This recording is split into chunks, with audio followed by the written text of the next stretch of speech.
What's happening? I'm J.C Agajanian, broker associate with the Whissel Realty Group at EXP, bringing you the recap of the Money Morning Mastermind.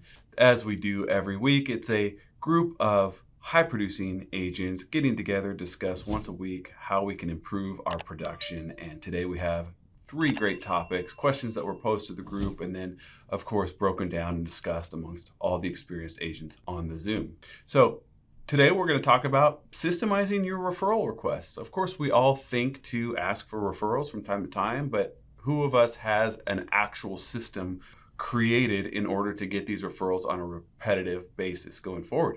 The next topic is going to be structuring your workday, of course, integrating a powerful routine, and then how you go about it through there. And finally, we're going to talk a little bit about breaking into a saturated farm. Have you ever thought about getting into a farm but know there's some agent that kind of dominates it already? We're going to talk a little bit about that today as well. So let's get straight into our first topic, systemized referral requests. What are you doing to regularly ask for referrals from your sphere and your past clients? Well, first we're going to take a little step back. We're going to think about it critically a little bit, and there's a bit of psychology that goes into a lot of this, and we want to rely on the feeling, the theory of reciprocity.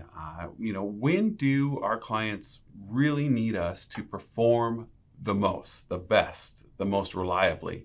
Typically during that transaction, not necessarily before or afterwards, but it's when all the stuff's taken place. So that may be the best time to plant that seed of sending referrals over. You never know. You don't want to make them feel this way, but if there's the thought that, hey, I just gave this guy a referral, maybe he'll, show up more, do better, work harder, give me more resources, whatever the case may be, and make sure that my transaction goes smoothly. Again, we're not putting that on them, but that theory of reciprocity is there. And so maybe they're thinking, hey, I'm going to do a little better off on my transaction by helping this person out by getting more business for themselves. So that's kind of a subconscious thing that is always there no matter what. Another really great time to consider, like, when is the best time to ask for referrals, is when good things are happening. If you have good news to share with a buyer or a seller, maybe they have accepted an offer that finally came together, or the buyer has written offers and they finally got one, or you move past an inspection phase, or anytime there's good news, maybe piggyback that breaking of good news up towards the end of the conversation with that referral request. Naturally, the majority of our referral requests are going to be targeted at past clients. Of course, we can rely on our sphere and people just in our world to help us out. But a lot of them are going to be on people that we've demonstrated a proven record that we can do a good job for them. So that referral will carry a lot more weight if somebody else says, hey, my friend said to talk to you, they had a great experience with you. I want to have that great experience as well. So how are we going to go about targeting our past clients? Well, there's a whole list of stuff we can do to stay in touch with, first of all, our past clients, because the majority of people were either adequately satisfied or extremely happy with their agents, but a lot of times they don't work with those agents again in the future because they simply have lost touch, or in some cases can't even remember who that person is. So first and foremost, we need to stay in touch with our past clients, whether that was someone who closed a month ago or who closed 6 years ago. Like, we need to have the same familiarity and recall when the phone rings and they see our number. It's got to be natural, right? So what do? First thing that I do in my business as part of this past client touch is simple letter writing campaign. We use Send Out Card to help systemize it, because at this point in my career, sending out handwritten notes to all my past clients and all the different times that we try and do that each year, it would be a full-time job, frankly. So what do? We send out a home anniversary. That's natural. We send out birthday cards. We send out wedding anniversaries. If we can get the birthday information from our clients and their kids, we send those out as well. So multiple times throughout the year, they're getting something in the mail from us, just being nice. You can mix in some other cards that would flow into the frequency of the anniversaries, birthdays, etc. Maybe checking in, how's your home? Do you need any vendors? Like, other things that can have a value add, or just something nice to get in the mail from your realtor. And depending on how you set it up throughout the year, one of these cards should be dedicated to making that referral request. And It's my opinion that it should likely be after receiving at least a handful of other no reason cards, just trying to add value or be kind before you hit them with that request. You may be familiar with Gary Vee and his book, Jab, Jab, Jab, Right Hook. And that's what we're trying to do here. We're trying to give as many jabs as possible, which is offerings of value, something that's helpful. And then eventually you get around to the right hook, asking for that referral. Another thing you can add to this annual cadence of touches with your past clients is a monthly postcard. This is something that somebody mentioned this morning that I haven't actually implemented into my business, but a snail mail postcard or even an old school newsletter that goes out in addition to these greeting cards is a great way to double up on your touches. If that's cost prohibitive, or maybe you just don't see the value in it, of course you ought to have some sort of monthly, bi-monthly, or weekly newsletter going out to not just your past clients, but to all of your database to make sure that you're always staying in touch with them. And again, these things ought to be something that can at least be considered valuable and not just junk coming in the mail, because that's a quick way to get unsubscribed. So put some thought into it and put out something that people will appreciate. There's another referral system that you can couch in this larger system that you're already using, or it can really stand alone by itself as well, which is some sort of raffle that you could do. And we've heard of people doing this on a monthly basis, on a quarterly basis, or somewhere in between, or maybe even only once or twice a year. But if you reach out to your personal database comprised of primarily people you've worked with in the past, people that you know personally, and people that are prospects that you hope to work with in the future, and you create a raffle of some sort, it's going to catch their eye. You're going to give something away that has value, maybe tickets to the professional team in town or some cool tech gadget. It's got to be something that somebody really wants, and they're going to actually take the time to either click and or submit an entry into your raffle so that they can get it. Now, the cool thing that you can do about this raffle is not only are you giving something back to your database, you're offering something of value and you're creating interaction and communication with them, but on top of that, you can say, hey, by the way, if you refer me a client, it's going to get you 2 additional entries into this raffle, and you can do that as many times as you want. So you can really get a 2-for-1 with this raffle idea, and we've heard of other agents getting great success doing so.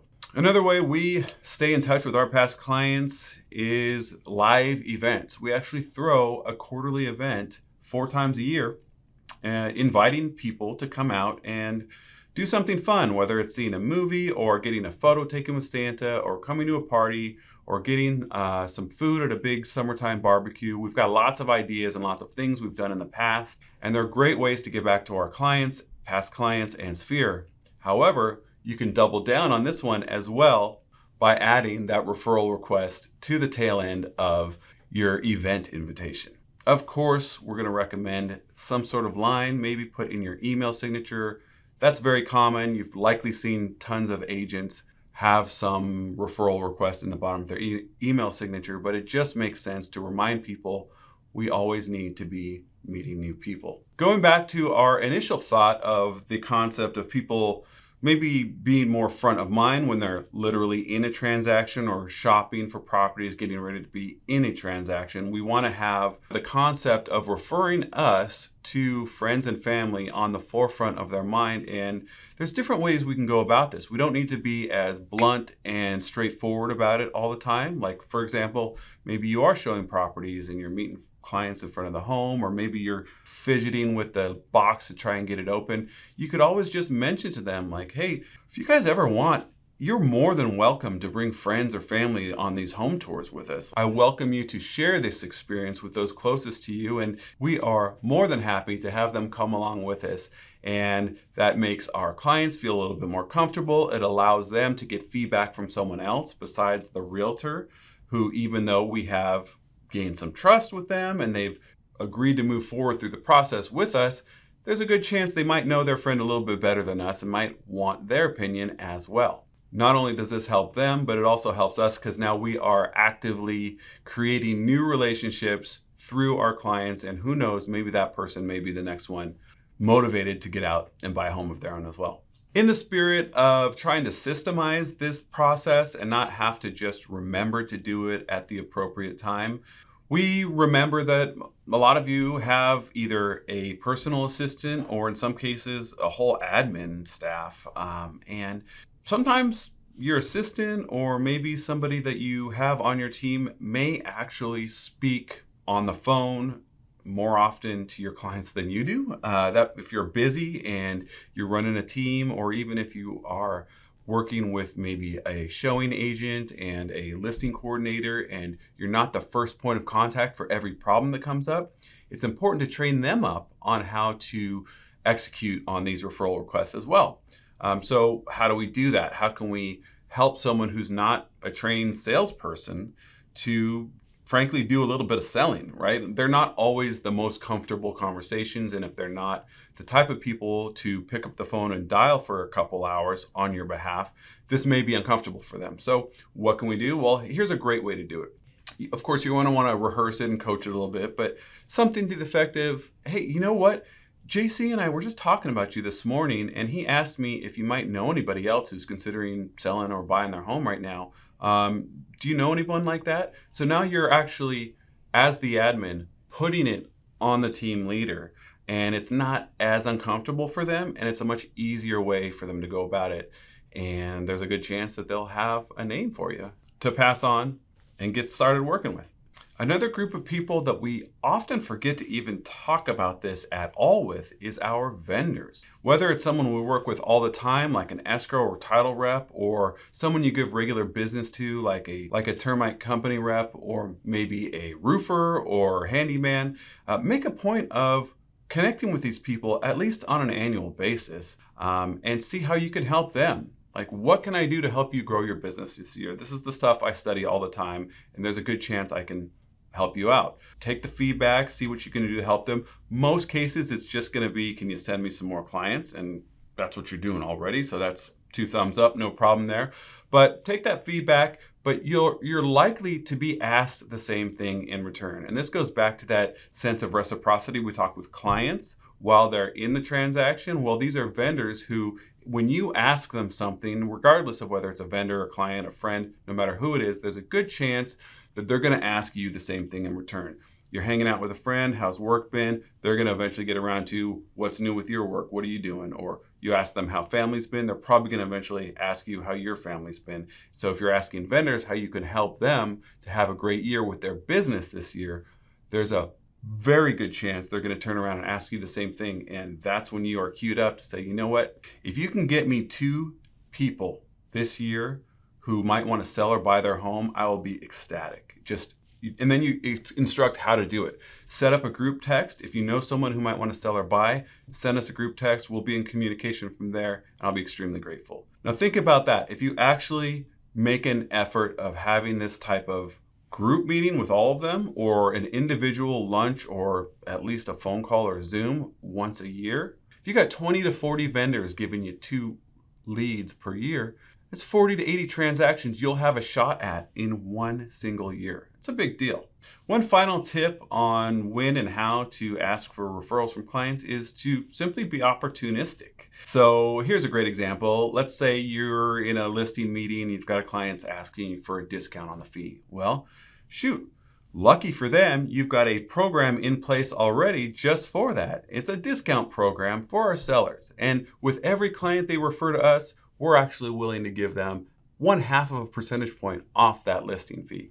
Who do you know right now that's looking to sell or buy their home? We'd be happy to cut this fee down for you a little bit and save you some money when it comes time to close. So lots of great ideas on how to get more referrals, but like any system, it's a matter of sitting down, thinking it through, planning out what it's going to look like throughout the entire year, and then most importantly, implementing that strategy so that it happens like clockwork. We're going to move on to structuring a powerful workday, and honestly, you all know it's going to start with a powerful morning. I'm not going to tell you what that morning ought to look like, but there should be a routine that you do before you really get serious about work every day. I'm hoping it's got something to do with some exercise, something spiritual in your life. I like to pray and read my Bible. Some people just want to meditate. Whatever it is that's good for you, create a good morning routine. Maybe there's journaling in the morning. Maybe you have that pushed to your evening routine, but come up with something that is going to help you have a clear head and vision for what the day looks like before you even sit down at your desk. The big concept behind this question is the idea of being more focused on how we fill the hours in our day instead of just trying to fill them up and feel like we didn't waste any of them, right? There's a quote that says, if we can control the morning, we can control the day. And that's where this powerful morning routine comes in. Like I just alluded to a minute ago, don't forget about the concept of a powerful evening routine as well. For a lot of people, this is where their morning routines start. The night before, they sit down and maybe you envision what tomorrow's going to look like. Maybe you actually take the time to do your journaling then in the evening. Maybe you have your to-do list and your notes set out the night before so that you don't have to think about it as part of your morning routine. Whatever the case, these are things that are going to help you set us up for success when we are in the chair, in the car, driving around, meeting clients, face-to-face at the kitchen table. This is what's going to give us success because we started the day with a bang. Once you're through the routine and you're getting into your day's worth of work, make sure you build some sort of brief huddle with your team. Now, I'm on a very large team, so our whole company jumps on an 8:15 huddle for about 15 minutes every day, and there's usually some sort of bit of value, some sort of coaching, a little bit of motivation, maybe a technical aspect of learning that we can apply to our business. And it's just short, and then there's usually not much chatter. It's one person speaking.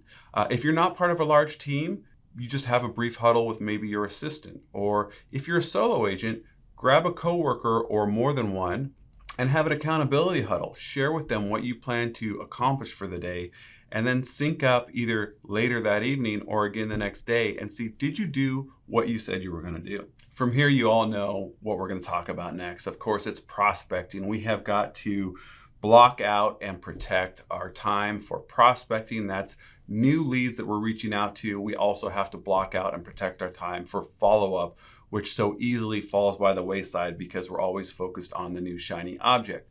We have got to be steady and regimented with these phone calls, and we've got to have a system inside of the system to know who we're going to talk to, who we're going to call, and when we're going to reach out to these people. The idea is to get yourself into your database, working in it, inspecting in it, sending notes to your team, sending messages to your clients, text, email, making those phone calls for a specific period of time so that you know that engine is always running for your next deal. From there, we also have to think about content. And this is not just videos like this that I'm making now. This could be content for your marketing. What sort of emails or flyers are you going to send out? What kind of videos are you going to make for something like this?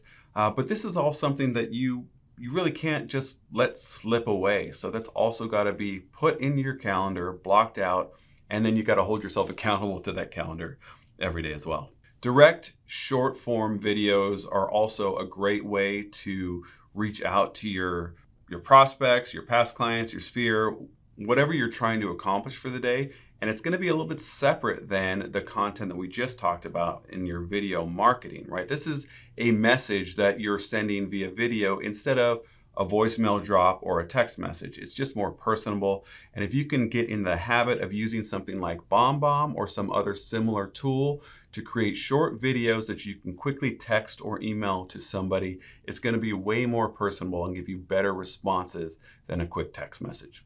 Before we wrap up this subject, we can't forget an important concept known as delegation. Of course, we're trying to be as productive and diligent as we can with our own time, but there's nothing that can exponentially increase that like adding someone else to help us do the job.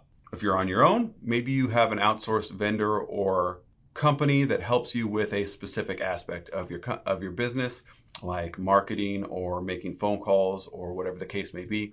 But if you've got a team of your own, maybe it's just one admin, or maybe you're on a larger team where you have other resources you can rely on.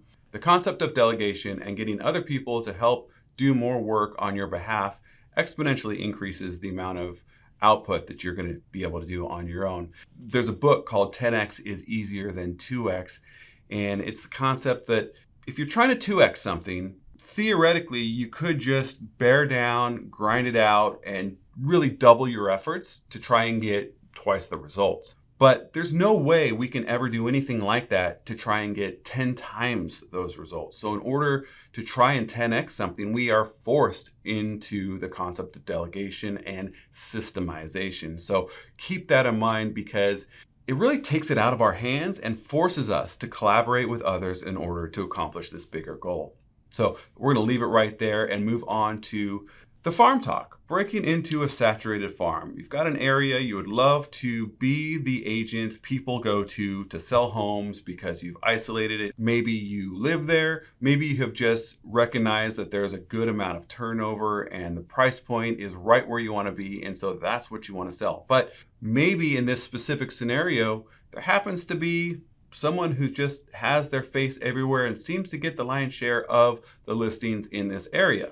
So what are we going to do to break in and actually capture some of this market share? Well, one great way to do it is just with a ton of energy and output. So the idea of taking an open house and cranking it up to 11, putting it on steroids and going big. Here's the concept.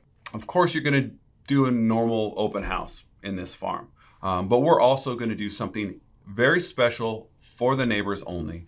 We're going to maybe cater it with a taco cart or some other type of food. We're going to offer cocktails and drinks as well, so the people want to come out and enjoy and see this new home for sale. That's just the event. What are we going to do around this event? We're going to do snail mail. We're going to actually put an invitation in the mail that looks nice. Let's not do something janky. Let's have it be like, maybe not quite this nice, but almost as nice as a wedding invitation. Let's put it in an envelope. Let's have it signed. Let's have it nice. And it goes out. We're also going to do an email list. We're going to get our title rep to give us contacts for the people in this farm, and we're going to send them an invitation via email. And we're also going to do the same thing with phone calls and text messages. And we're not done there. We're going to use this opportunity to knock this entire neighborhood. And this is just one event that we're going to do all these activities around. We're also going to do these same activities when the property is not on the market yet, when it's coming soon. We're going to do these same activities when it's just listed. Then we're going to hit that neighbors only open house that I just talked about. And then we can do the same thing again once it sells, or we can even double up and do it when it goes pending and then it sells.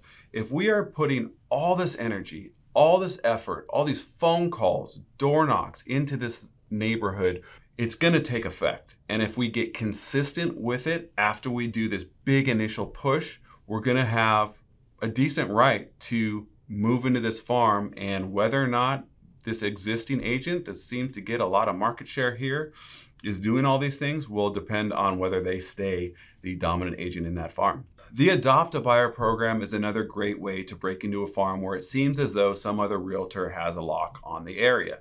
What is the Adopt a Buyer? Well, you're going to take the concepts that you're going to use for your own past clients, a lot of the stuff we just talked about today on our earlier subject, and we're going to do all we can to love on them, to stay in touch with them, make sure that they don't forget about us down the road, but we weren't actually their realtor. So the Adopt a Buyer part comes in because we're adopting somebody else's buyer as our own, and we're putting them into our system for the future to stay in touch with them. And we were either the listing agent and they were the buyer with a buyer's agent of their own, or in some cases, we weren't involved in the transaction at all, but we know it sold recently, we know who they are, and we're able to stay in touch with them, and we're able to show them so much love over the years that eventually they're going to look at us as their old agent from back in the day, because there's a good chance that this other one is not doing all the things to stay in touch with them that you are. The last recommendation for breaking into a farm like this is to highly analyze it. What is taking place? What pieces of mail are these neighbors receiving in their mailbox? How many open houses are being done by whoever that agent is that has most of the business going on? What events are being held? And then in this farm, what sort of market turnover is taking place? When you see other agents doing open houses, are they throwing up a handful or are they putting up a ton? You can grab a bunch of different metrics just from studying and learning the farm, especially if you happen to live in it. But even if you don't and you know somebody else, you can ask them to save the marketing pieces that they receive and share them with you so you know what's happening in the area. And then it's your job to do more. You got to do 30 signs in the neighborhood if they're doing 6. You got to do more mail pieces, whatever it is. I mean, this is a competition now. So you've got to really analyze who that competition is and figure out what strengths and what weaknesses exist and how can you come in and turn those into your favor. You really can't outwork any agent who's currently dominating a farm. It's just going to take a lot more energy, more focus, probably some aggression, and yeah, some money too. But it's very possible. And with the dedication to this area, you can find yourself as that agent that everybody else is looking up to as well. So that's going to wrap our topics for today. Systemizing your referral requests, really structuring your workday, and of course, breaking into that saturated farm. I hope you found something in here that you can not only find interesting and helpful, but implement into your business. Of course, I'm always happy to chat, answer questions that you may have. Just shoot me a message right here, and I'll talk to you soon.